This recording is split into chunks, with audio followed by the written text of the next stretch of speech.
Glory, serius banget, lagi ngapain? Iya nih, aku lagi baca buku pendidikan Indonesia. Sama dong, akhir-akhir ini juga aku sering baca sejarah pendidikan Indonesia. Ceritain dong apa yang kamu baca. Oh iya, kamu juga. Bener nih mau ceritain. Tapi abis itu kamu ya. Hah? Pendidikan udah dari zaman purba. Gimana itu ceritanya? Maka dari itu, kita bakal belajar bareng-bareng. Let's go! So teman-teman, setiap masyarakat pasti memiliki yang namanya budaya. Budaya itu dari mana? Ya pastinya dari nenek moyang kita. Pada zaman purba, kebudayaan dibagi menjadi 3, Paleolitik, Mesolitik, dan Neolitik. Dalam sistem kepercayaan dibagi menjadi 2, animisme dan dinamisme. Nah, jika kita menganalisis latar belakang sosial budaya ini, dapat disimpulkan tujuan pendidikan di zaman ini adalah untuk generasi muda dalam mencari nafkah, membela diri, hidup bermasyarakat, dan taat terhadap adat juga nilai-nilai religi. Jadi, belum ada tuh yang namanya lembaga pendidikan formal kayak sekolah sekarang. Karena pendidikan dilaksanakan di dalam lingkungan keluarga dan kehidupan keseharian masyarakat. Ketika berbicara soal kurikulum pendidikan, dapat meliputi pengetahuan, sikap dan nilai mengenai kepercayaan, keterampilan mencari nafkah, dan hidup bermasyarakat. Pendidik utama dalam masa purba ini ya pastinya orang tua, ayah dan ibu. Tetapi secara tidak langsung ada juga orang dewasa dalam masyarakat yang memberikan pendidikan hidup. Jadi sekalipun mereka belajar kepada empu, orang pandai membuat besi, ataupun dukun, jumlahnya akan sangat terbatas karena pada utamanya anak-anak mereka sendirilah yang harus dididik dulu. Lanjut ke pendidikan zaman kerajaan Hindu dan Buddha. Hayo, siapa yang masih ingat tentang sejarah Hindu-Buddha? Coba kita recap sedikit ya. Jadi di sini tuh kebudayaan berasal dari orang India, mulai dari bahasa, tulisan, agama, dan juga sistem pemerintahan. Ini sih yang paling ingat kalau berbicara soal Hindu-Buddha, ya nggak sih? Tentang kasta, ada Brahmana, Ksatria, Waisya, Sudra, dan Parya. Menurut para ahli, pada abad ke-5 Masehi dimulailah zaman sejarah yang ditandai dengan ditemukannya tulisan tertua menggunakan huruf Pallawa dan bahasa Sanskerta. Pada zaman ini, pendidikan mulai diselenggarakan di dalam lembaga pendidikan, disebut perguruan, paguron, atau pesantren. Pada awalnya, pendidik hanyalah kaum Brahmana, tetapi lama-kelamaan pendidik bisa digantikan oleh para empu.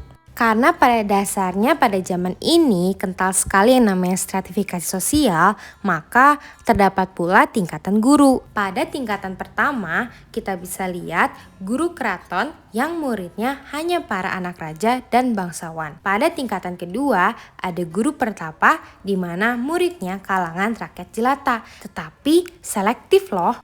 Pendidikan pada zaman ini bersifat aristokratis, yang artinya masih terbatas hanya untuk minoritas, belum menjangkau masyarakat mayoritas. Pengelolaan pendidikan bersifat otonom, artinya pemimpin pemerintahan seperti raja tidak turut campur mengenai pengelolaan pendidikan. Jadi, pendidikan hanya dikelola oleh para guru. Nah, tujuannya di sini untuk peserta didik supaya menganut agama yang taat, hidup bermasyarakat sesuai tatanan masyarakat, dan membela diri juga negara. Kurikulumnya pun lebih spesifik, membahas agama, bahasa Sanskerta dan huruf Pallawa, kesusasteraan, keterampilan memahat atau membuat candi, juga membela diri seperti ilmu berperang. Hayo teman-teman, masih pada ngikutin gak nih? Next pendidikan kerajaan Islam. Pasti pada tahu gak sih kenapa adanya agama Islam? Betul banget, dari para saudagar. Melalui merekalah para raja dan masyarakat pesisir memeluk agama Islam. Karena kita tinggal di Pulau Jawa, jadi kita harus tahu penyebarannya gimana sih? Oh, ternyata dari para jasa wali yang dikenal sebagai wali sanga. Akhirnya berdirilah kerajaan Islam. Sesuai ajaran Islam, masyarakat tidak membedakan manusia berdasarkan keturunan atau kasta. Sekalipun masih ada kelompok raja, para bangsawan, dan kelompok rakyat jelata. Nah, sekarang apa sih tujuan pendidikan di zaman ini? Yaitu agar manusia bertakwa kepada Allah, sehingga mencapai keselamatan di dunia dan akhirat melalui iman, ilmu, dan amal. Sama seperti pada zaman sebelumnya, pendidikan berlangsung di lembaga pendidikan. Tapi bedanya di sini Ada langgar-langgar, masjid, dan pesantren. Kurikulum pendidikan tidak tertulis, artinya tidak ada kurikulum formal. Pendidikan di sini berisi tauhid, Al-Quran, hadis, fikih, dan bahasa Arab. Pendidikan juga bersifat demokratis, di mana semua orang berhak dan wajib mencari ilmu, mendidik diri, ataupun belajar. Dalam pengelolaan pendidikan bersifat otonom, hanya dikelola oleh ulama, ustadz, dan guru.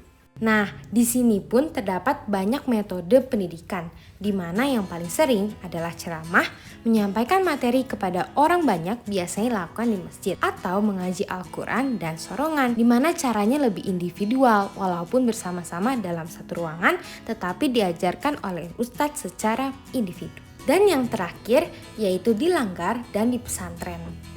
Nah gitu guys, singkat cerita sih dari sejarah pendidikan Indonesia. Tapi kayaknya kurang deh kalau kita nggak bahas sejarah pendidikan Indonesia saat zaman penjajahan. Oh ya, aku lupa baca itu. Ya udah, sini aku jelasin.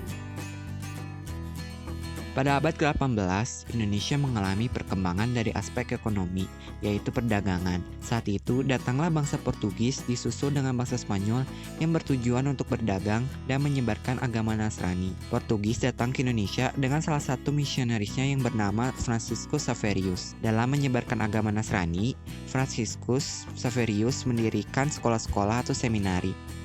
Pada tahun 1536, didirikan sebuah seminari di Ternate yang menjadi sekolah agama untuk anak-anak orang yang terkemuka. Pelajaran yang diberikan berupa pelajaran agama, membaca, menulis, dan berhitung. Di Kabupaten Solo Flores Timur juga didirikan semacam seminari yang mempunyai kurang lebih 50 orang murid yang diajarkan bahasa Latin. Namun, pengajaran yang diberikan memicu pemberontakan sehingga pada akhir abad ke-16 musnahlah kekuatan Portugis di Indonesia. Setelah berakhirnya kekuasaan Portugis pada akhir abad ke-16, Belanda datang ke Pulau Jawa untuk berdagang dan menciptakan kekuasaan baru. Belanda yang bergabung dalam Badan Perdagangan VOC menganggap bahwa agama Katolik yang disebarkan oleh Portugis perlu digantikan dengan agama Protestan yang dianutnya.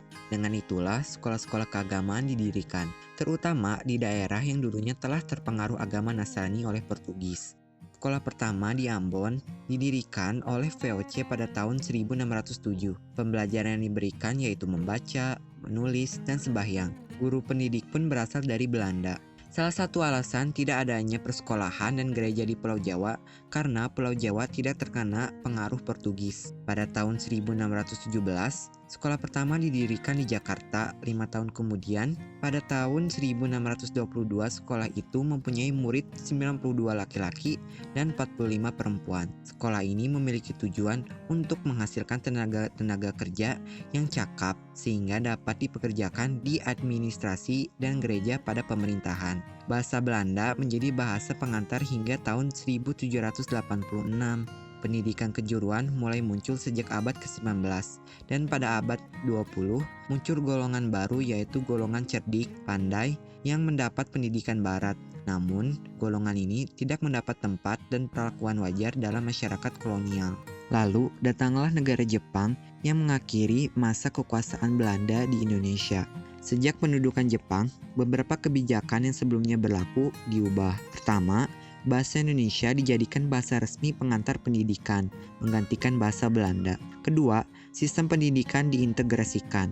Pendidikan berdasarkan kelas sosial yang sebelumnya berlaku di era Hindia Belanda dihapuskan. Di masa pendudukan Jepang, pendidikan tingkat dasar hanya ada satu macam, yakni sekolah dasar selama 6 tahun. Ketika Belanda menyerah pada Jepang di Kalijati Subang, sistem pendidikan di Indonesia pun diambil alih oleh Jepang. Bedanya, Jepang membuka sekolah ini untuk seluruh kalangan masyarakat, bukan hanya bangsawan. Jepang menyediakan sekolah rakyat atau kokumingako sebagai pendidikan dasar, sekolah menengah sebagai pendidikan menengah, dan sekolah kejuruan bagi guru. Jika pada masa penjajahan Belanda, bahasa utama yang digunakan adalah bahasa Belanda, maka saat masa pendudukan Jepang berubah menjadi bahasa Indonesia sebagai bahasa utama, diikuti bahasa Jepang sebagai bahasa kedua. Jepang menyeragamkan sekolah-sekolah dasar di Indonesia agar mudah diawasi. Kebijakan ini berdampak positif. Anak-anak pribumi dari keluarga miskin yang sebelumnya tidak berhak untuk sekolah, jadi dapat mengenyam pendidikan yang sama dengan anak bangsawan dan keturunan Belanda. Sekolah-sekolah berbahasa Belanda ditutup. Begitu juga materi pengetahuan soal Belanda dan Eropa. Salah satu sekolah yang harus ditutup yaitu Holland Chinese School atau HCS. Tutupnya HCS ini menyebabkan anak-anak keturunan Tionghoa kembali ke sekolah berbahasa Mandarin di bawah koordinasi perkumpulan Tsinghua Xiao Tung. Jepang juga melarang berdirinya sekolah swasta baru. Sekolah swasta yang sudah terlanjur berdiri harus mengajukan izin ulang agar bisa tetap beroperasi. Sekolah swasta yang dulu diasuh oleh badan-badan misi atau zending dibolehkan beroperasi kembali atas diselenggarakan oleh pemerintahan Jepang seperti sekolah negeri. Sekolah swasta baru yang boleh berdiri hanya sekolah di bawah kendali Jawa Hokokai. Hah? Itu Goli sama Gesa nggak sih? Samperin ah. Oi, teman-teman lagi pada ngapain sih? Reza, bikin kaget aja. Kita ini lagi ngebahas tentang sejarah pendidikan Indonesia. Serius? Barusan tadi aku dari perpustakaan Mukti baca-baca buku tentang sejarah pendidikan Indonesia loh. Wih, kok bisa sama gini? Coba kamu ceritain yang kamu dong, penasaran.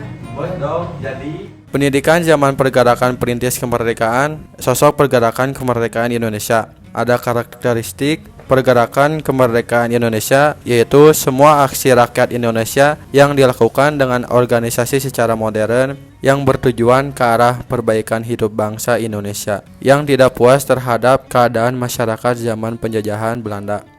Perguruan Nasional Taman Siswa berdiri pada 3 Juli 1922. Pendirinya yaitu Ki Hajar Dewantara yang bernama Suryadi Ningrat, lahir di Yogyakarta pada tanggal 2 Mei 1889. Ada juga azas-azas sistem pendidikan. Yang ke-1, Azas Dut-Wuri Handayani, hubungan timbal balik dalam hidup demokrasi. Yang kedua, Azas demokrasi, tiap-tiap kebebasan ada batasnya. Yang ketiga, Azas Trikon, konsentritas, konvergensi, kontinu.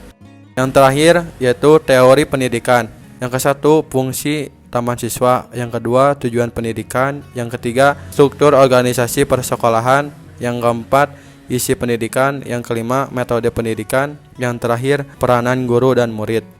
Nah, selanjutnya ada Pendidikan Nasional Indonesia pada tahun 1945 sampai 1950. Sistem persekolahan tahun 1945 sampai 1950 yaitu ada TK, SD 6 tahun, SLTP, SLTA sampai universitas. Adapun SLTA kejuruan sampai akademi. Tujuan pendidikan periode pada tahun 1945 sampai 1950 yaitu penanaman semangat patriotisme dan peningkatan kesadaran nasional, sehingga dengan semangat itu kemerdekaan dapat dipertahankan dan dapat diisi. Hal ini dapat dipahami karena pada saat itu bangsa Indonesia baru saja lepas dari penjajah yang berlangsung ratusan tahun dan masih ada gelagat bahwa Belanda ingin kembali menjajah Indonesia. Waktu itu, kurikulum pendidikan pada periode tahun 1945 sampai 1950, yang ke-1, pendidikan pikiran harus dikurangi. Yang kedua, isi pelajaran harus dihubungkan dalam kehidupan sehari-hari. Yang ketiga, memberikan perhatian kepada kesenian. Yang keempat, pendidikan watak. Yang kelima, pendidikan jasmani. Dan yang terakhir, kewarganegaraan dan masyarakat. kenapa nelpon tuh? Halo Za, inget nggak kemarin kamu bilang kamu tertarik sama sejarah pendidikan di Indonesia? Kenapa gitu? Nah, aku punya cerita nih sedikit tentang sejarah pendidikan di waktu Indonesia dari tahun 1950 sampai 1965. Asik, pas banget tuh. Aku belum baca bahan itu. Boleh nggak ceritain kok? Boleh. Yuk, langsung aja kita mulai. Saya akan menjelaskan tentang pendidikan nasional Indonesia dari tahun 1950 sampai tahun 1965. Yang pertama, perkembangan pendidikan Indonesia dari tahun 1950 sampai 1959.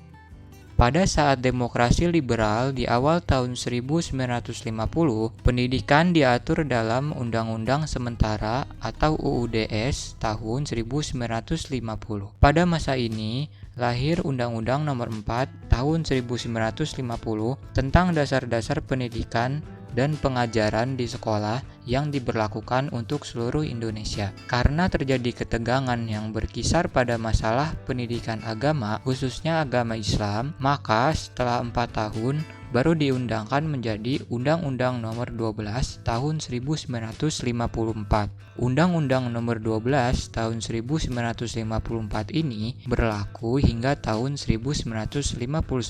Dapat dikatakan pada masa ini stabilitas politik menjadi sesuatu yang langka. Demikian halnya dengan program yang bisa dijadikan tonggak, tidak bisa dideskripsikan dengan baik. Selama masa demokrasi liberal, sekitar 9 tahun, telah terjadi 7 kali pergantian kabinet. Kabinet Nasir yang terbentuk tanggal 6 September 1950 menunjuk Dr. Bahadur Johan sebagai Menteri Pengajaran, Pendidikan, dan Kebudayaan atau PP dan K. Mulai bulan April 1951, Kabinet Nasir digantikan oleh Kabinet Sukiman yang menunjuk Mr. Wongsonegoro sebagai Menteri PP dan K. Selanjutnya, Dr. Bahadur Johan kembali menjabat sebagai Menteri PP dan K. Kemudian digantikan Mr. Muhammad Yamin, RM Suwandi, Ki Sarino Mangunpranoto, dan Profesor Dr. Priyono. Sistem persekolahan secara formal pada saat itu terdiri dari jenjang pendidikan TK, rendah, menengah, dan tinggi. Usaha penyesuaian yang dilakukan antara lain, yang pertama, bahasa Indonesia menjadi bahasa pengantar untuk semua SR atau sekolah rakyat negeri, termasuk sekolah rakyat, partikelir, dan subsidi. Kemudian, penyelenggaraan pendidikan dimulai dengan persiapan kewajiban belajar dengan menyusun rencana 10 tahun kewajiban belajar dengan daerah uji coba Pasuruan dan Jepara. Selanjutnya, perkembangan pendidikan Indonesia merdeka dari tahun 1959 sampai 1965.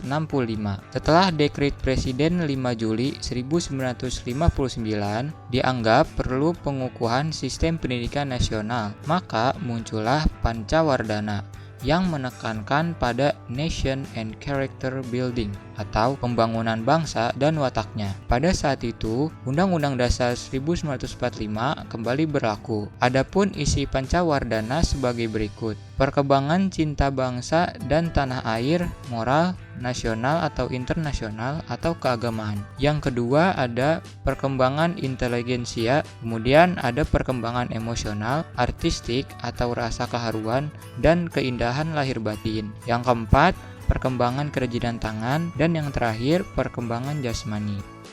Pada 1960, Pancawardhana disempurnakan menjadi Sabta Usaha Utama dengan cakupan yang lebih luas. Sabta Usaha Utama merangkum ketentuan-ketentuan pembukaan Undang-Undang Dasar 1945, Batang Tubuh, dan Pancasila. Pada tahun 1965, lahir Kepres nomor 145 tahun 1965 yang berisi tentang tujuan pendidikan. Tujuannya yaitu supaya melahirkan warga negara sosialis yang bertanggung jawab akan terselenggaranya masyarakat sosialis Indonesia yang berjiwa Pancasila, seperti dijelaskan dalam Manipol atau Usdek. Sistem persekolahan selama kurun waktu tahun 1959 sampai 1965 meliputi 1. Pendidikan prasekolah dalam lingkup 5-7 tahun. Yang kedua ada SD atau sekolah dasar dalam lingkup 7-12 tahun. Kemudian ada SLTP dalam lingkup 13-15 tahun. Kemudian ada SLTA atau sekolah lanjut tingkat atas dalam lingkup 16-18 tahun. Yang terakhir ada PT atau perguruan tinggi dalam lingkup usia 19-23 tahun.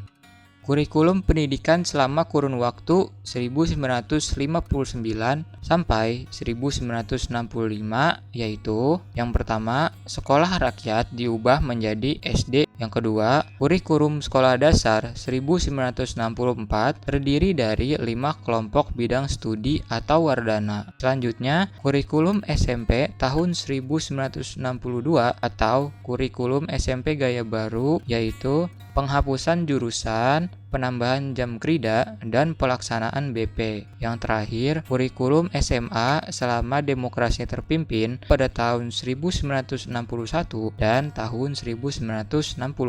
SMA terdiri atas bagian A, bagian B, dan bagian C.